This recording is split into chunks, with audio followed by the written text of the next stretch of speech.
Coming up on this edition of Sbu Tv, find out how much one Salamanca family and over 200 locals raised for a cure, and why the St. Bonaventure campus is going the distance to stay fit.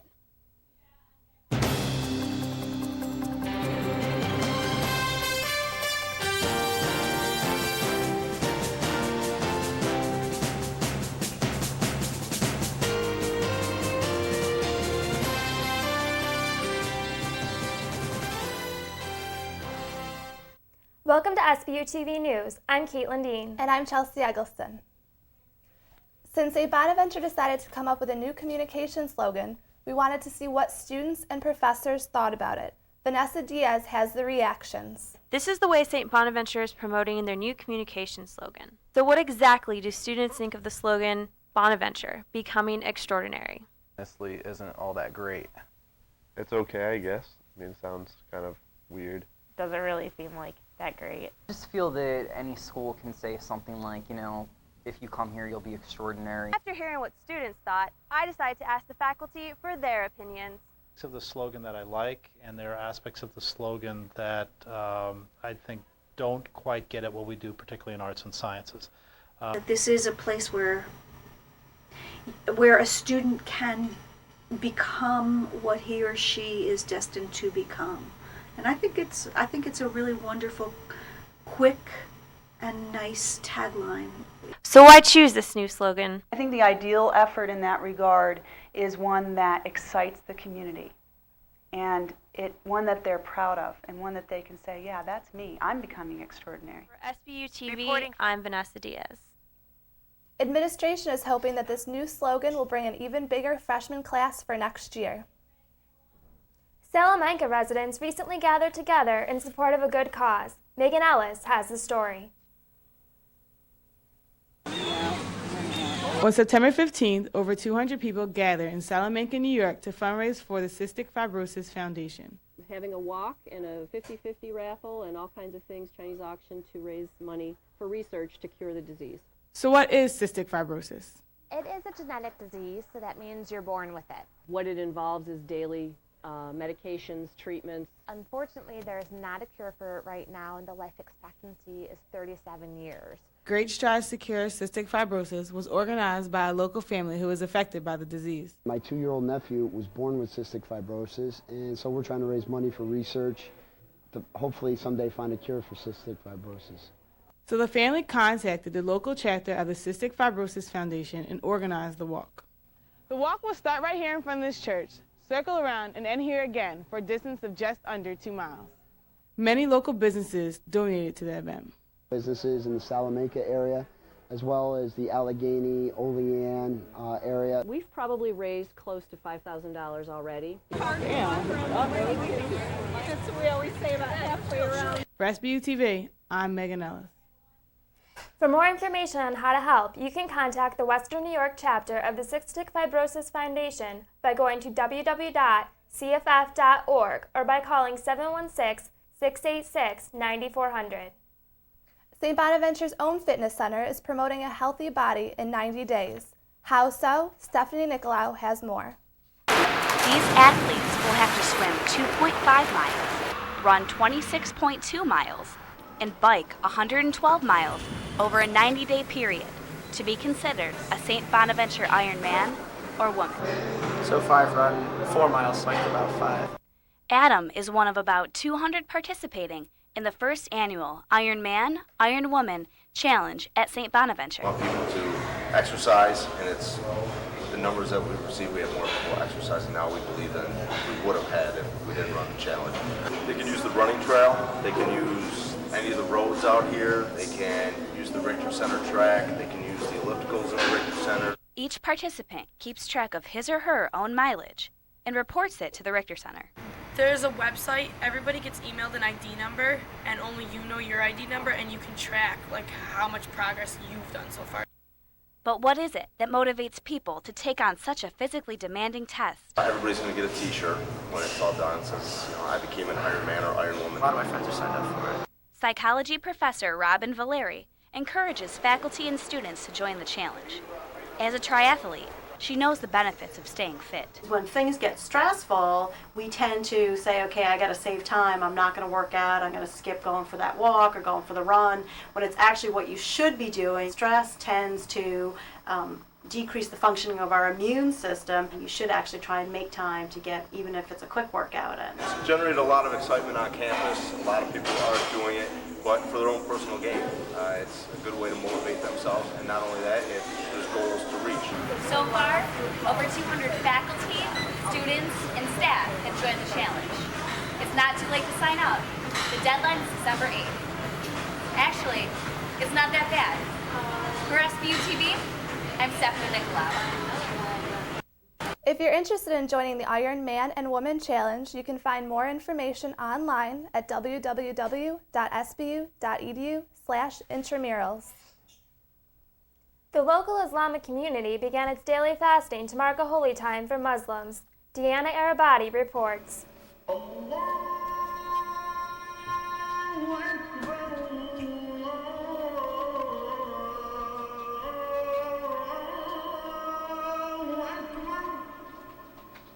Last week marked the beginning of the Islamic month of Ramadan.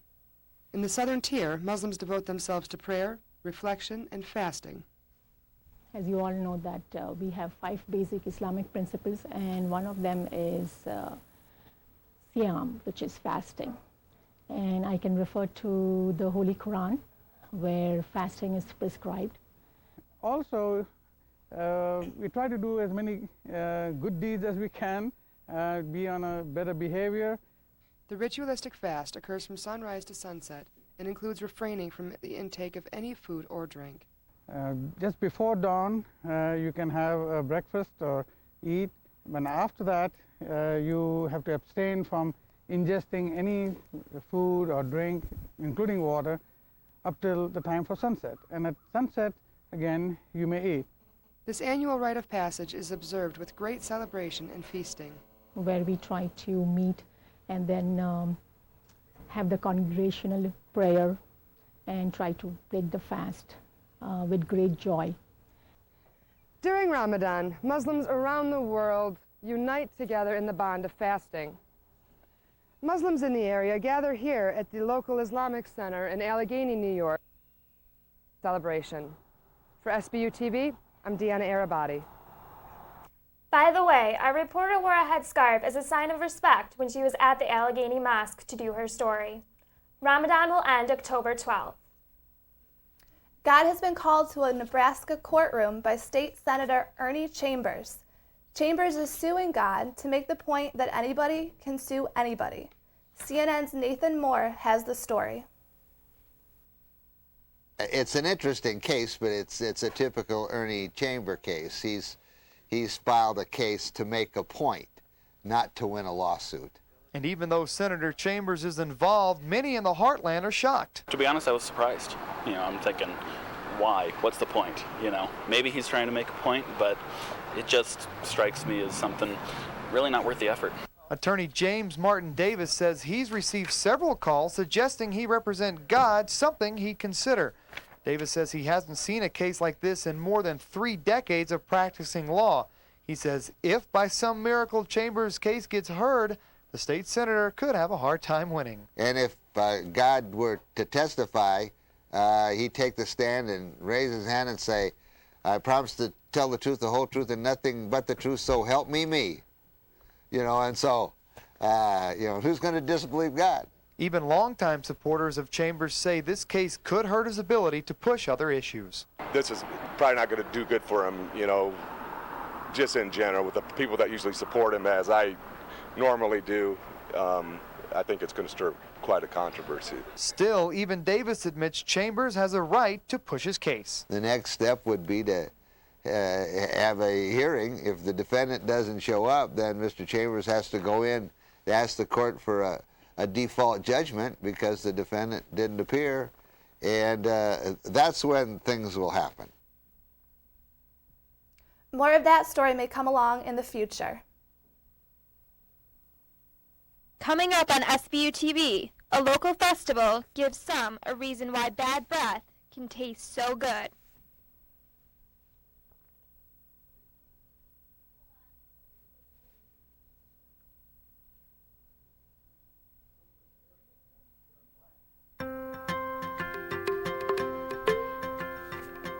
There is really only one boy.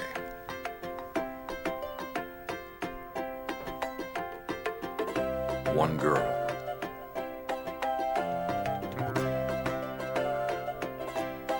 One trade. One forest. The third annual... One deep, dancing ocean.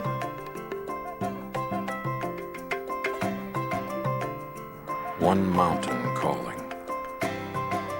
One handful of sand through our fingers. One endless sky overhead. And one simple way to care for it all.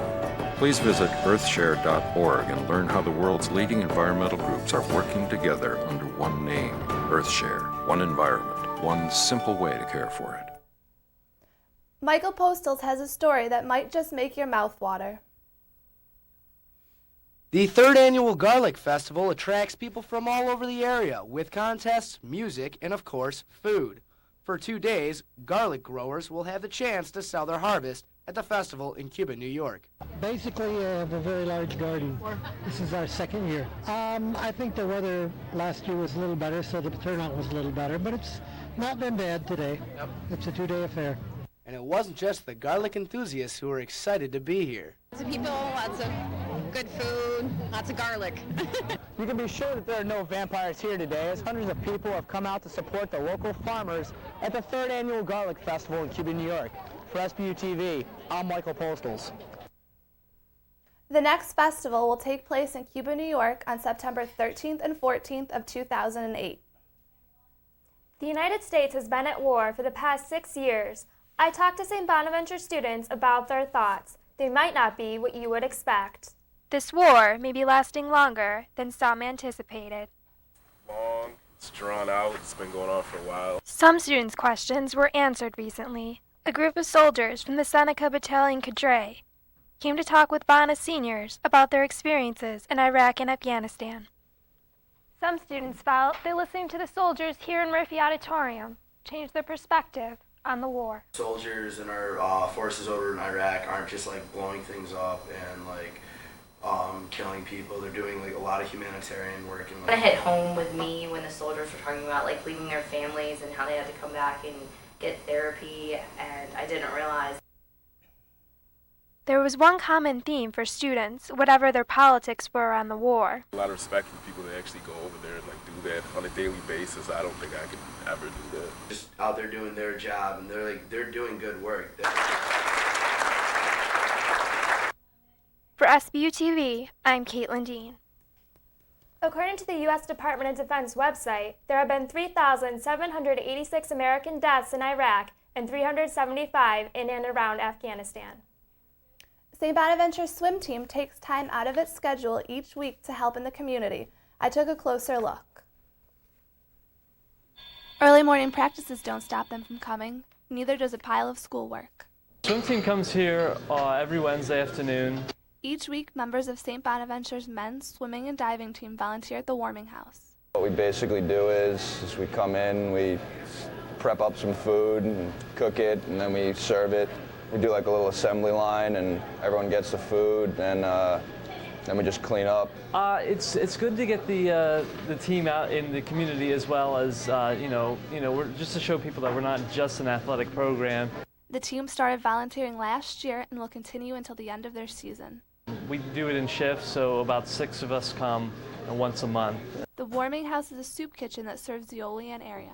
It's about a place of hospitality, welcome, a family for those that might not have families or live in broken families. According to the warming house website, meals are prepared for an average of 25 guests each night. Thompson said a wide range of volunteers help with cooking, serving, and cleaning, but at least 150 St. Bonaventure students help out each semester. I have some community groups, some church groups, youth groups, civic groups, individuals from families in the community that find themselves here as well, but primarily during the school year, it's students. Thompson said besides some classes, the swim team is the only organized group from campus that volunteers together. So it's a special thing that they're here. For Sbu TV, I'm Chelsea Eggleston. Any students who want to volunteer at the warming house can sign up in University Ministries. The London Olympics are still 5 years away, but Adidas is already the official sportswear partner. Malika Kabu has the story. It was an illusion, not the real David Beckham. Adidas is committed to help bring the games alive in the greatest city in the world. This is just the beginning. And it was gone in a flash. But there'll be no missing the Adidas image at the 2012 London Olympic Games. The sportswear giant is paying more than $200 million to be the game's official sportswear partner. We were very keen on getting it. I mean, this is in Europe, this is more or less in our home turf, so we definitely wanted to have it. Easy to see why, say the experts, when you consider what's in it for Adidas. Marketing and licensing rights to the games, kit for the British Olympic and Paralympic associations, sportswear for athletes, officials, staff, and 70,000 volunteers. Ultimately, they'll look at it on very, very simple terms as to how often is our name going to be seen, how much coverage are we going to get by all the TV and radio and press and everything else that gets done. And I dare say by the time they've added all that up and looked at the 80 million or 100, depending on how much they actually paid for it, they've worked out that this is going to be good value. It's a win-win partnership, say the organizers of the Games. EDF and Lloyd are already major sponsors, and now money from Adidas takes the host committee even closer to its goal of raising $4 billion from the private sector. Our organisation receives not a penny from the taxpayer or national lottery. Everything we raise, we spend, and everything we raise from the private sector. So having that kind of contribution on the table to help us do that is very important. The Games are off to a great commercial start, says the chairman, and though the Games are still 5 years away, preparations are on track. Londoners, meanwhile, may as well get used to this, sporting events around the city, and oh yes, those 3 trademark stripes. Malika Kapoor, CNN, London. The Olympic Organizing Committee is expected to raise more than $800 million in licensing fees for the Beijing Games. Coming up in sports, we'll find out who won the WNBA championship and take a look at why many Buffalo Sabres fans were left without tickets.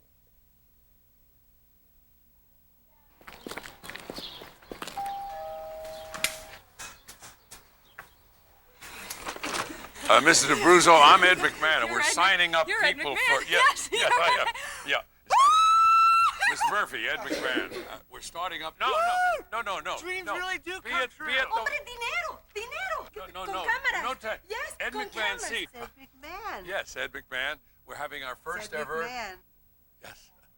Tuesday night at the high school.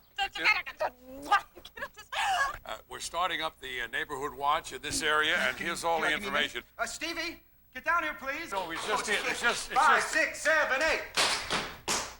No tango dinero.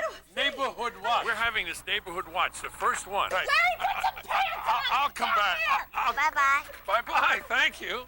Help play a part in the safety of your community. To find out how you can start or join a neighborhood watch, log on to usaonwatch.org.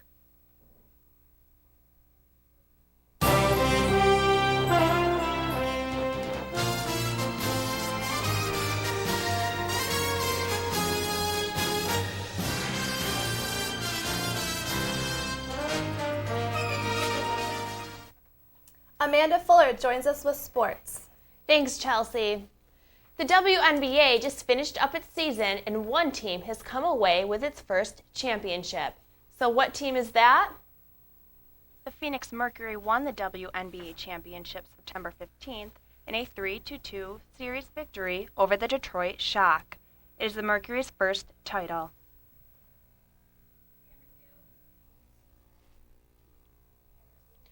Skate, sticks, a puck, but no arena? That's what's on the menu for the upcoming Winter Classic 2008. Or the Ice Bowl. Claire Glatz looks into the expectations and fans' reactions. Attention hockey fans! I am delighted to announce that the Pittsburgh Penguins and Buffalo Sabres will play the AMP Energy NHL Winter Classic. Tickets for the Ice Bowl on New Year's Day 2008 were a hot item when they went on sale September 18th. The outdoor hockey game at Ralph Wilson Stadium sold out in under an hour, leaving many fans out in the cold. Did you get tickets to the Ice Bowl? I did not, unfortunately. I think that they didn't realize what type of fans they were dealing with when it comes to the Buffalo sports fan. About 41,000 tickets were sold and 33,000 put aside for Sabres season ticket holders, Buffalo Bills club seat holders, the NHL, players, and NBC. Like many other Sabres fans, I was on Ticketmaster.com trying to get my 2 tickets. A Sabres official said he believed the largest Ticketmaster purchase was 32 tickets. I think it's unfair because a lot of people want to go. 4 seems like a great number to cap it at, so it gives everybody an opportunity to go. There's no reason there should be a limit on it. I don't feel that's necessary. The NHL's last outdoor game, the Heritage Classic, was held in 2003 in Canada between the Edmonton Oilers and the Montreal Canadiens. The Ice Bowl will make NHL history as the first regular season outdoor hockey game in the United States. Oh, I'm absolutely excited to go. I'm sure that there will be a lot of happy people there in Buffalo on that day. Just to be a part of it, it's really exciting. One Sabres fan who shares season tickets is not sure that he'll be able to go to the event. So hopefully I can convince my other 2 partners that it's too cold for them to go to that day and that I should have the tickets for that. Some fans who do not have tickets to the historical event still remain hopeful. I'm still looking into ways and still going. I'm hoping to pull some strings and get some still. For Sbu TV, I'm Claire Glatz. There is a chance more tickets will become available. Season ticket holders have until September 28th to decide whether or not they want to claim their seats. Now we'll take a look at St. Bonaventure's sports world over the past week. The softball team placed 3rd in the Canisius Nan Harvey Fall Classic this past week in Amherst, New York. Junior Ashley Colts has a game-ending double in their win versus Buffalo on Sunday. The men's soccer team lost 2-1 versus Buffalo in overtime on September 14th. Sophomore Samuel Mayhew scored the only goal. The women's soccer team went 1-1 this week, losing 2-1 to Kent State on September 14th at home and beating St. Francis, PA 2-0 there. Freshman Marilyn Wargo scored the first goal of the game versus St. Francis. The men's and women's cross-country team ran in South Bend, Indiana, September 14th. The men's team placed 31st, and the women's team placed 32nd. The golf team placed 1st in the Little 3 Championship in Lewiston, New York. The team beat Niagara and Canisius for the 4th straight title in the championship. The women's lacrosse team may be facing an uphill battle this season. Rob Cannon has a story. The women's lacrosse team is anxious to get its season started. Unfortunately, this year the team will be without Co-Offensive Player of the Year, Kaitlin Foss, who transferred to Maryland University. Also, 2-time A-10 Coach of the Year, Tony Zastant, resigned over the summer and accepted a head coaching job at Binghamton University. I think we're all a little shocked at first just because it was so close to the beginning of the school year. I think we're a little afraid that it would set us back, but we've been conditioning really hard as a team, and I think we're really looking forward to jumping right into fall ball when our new coach gets here. On Tuesday, September 18th, the athletic department announced Christy Malone, the former head coach at Philadelphia University, will be the new coach. So I think our team is really excited for the new coach, and I think she's going to do great with us. We're really open to anything. For Sbu TV, I'm Rob Cannon. The team can start practicing with its new coach after midterm break. That's all for this week in sports. That wraps up this edition of Sbu TV News. For Kaitlin Dean and Amanda Fuller, I'm Chelsea Eggleston, wishing you a good night.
There is really only one boy.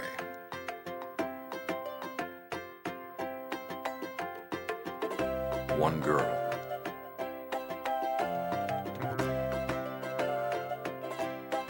One tree. One forest. One deep, dancing ocean.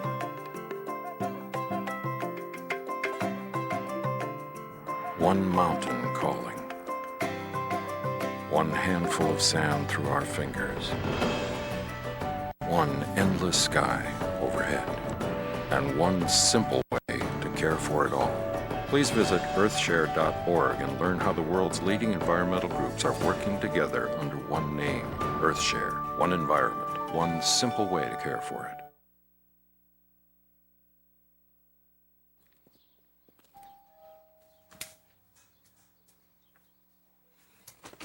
Mrs. Abruzzo, I'm Ed McMahon, and we're signing up people for... Yes, I am. Yeah. Miss Murphy, Ed McMahon. We're starting up... No. Dreams really do come true. Hombre, dinero. No. Con cámaras. Yes, Ed con McMahon, cameras. see. Ed McMahon. Yes, Ed McMahon. We're having our first Ed ever... McMahon. Yes. Tuesday night at the high school. We're starting up the neighborhood watch in this area, and here's all the information. Stevie, get down here, please. No, it's just... 5, 6, 7, 8. No tango dinero. Neighborhood watch. We're having this neighborhood watch, the first one. Right. I'll come back. Bye-bye. Bye-bye. Thank you. Help play a part in the safety of your community. To find out how you can start or join a neighborhood watch, log on to usaonwatch.org.